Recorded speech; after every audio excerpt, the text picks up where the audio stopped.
सर्वप्रथम सर्वांना क्रांतिकारी जय भीम।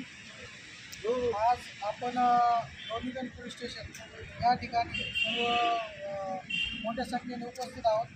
याचं कारण म्हणजे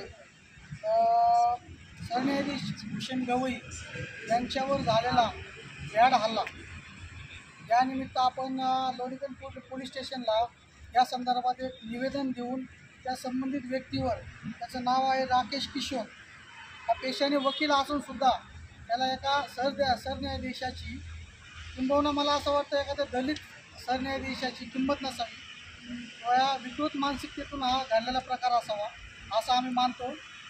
आणि या राकेश किशोरवर कठोर अशी कारवाई होण्याबाबत आम्ही सर्वांच्या मार्फत आणि रिपब्लिकन सेनेच्या मार्फत त्या आज लोणीगंज पोलीस स्टेशन येथे एक निवेदन देण्यासाठी आलो आहोत। तसेच या निवेदनासंदर्भात माहिती घेऊन संबंधित अधिकारी असतील सर्जेराव कुंभार साहेब यांनी या प्रकरणाची दखल घेऊन पुढील कारवाई करण्याचे आम्हाला आश्वासन दिलेले आहे। तरी अशा मानसिकतेपासून सर्वांनी सावध राहणं गरजेचं आहे आणि जर आपल्या कुठल्या एखाद्या उच्च पदावर असलेल्या अधिकाऱ्याबद्दल असा प्रकार घडत असेल तर आपण सर्वांनी मिळून एकत्र येऊन याच्या विरोधात आवाज उठवला पाहिजे।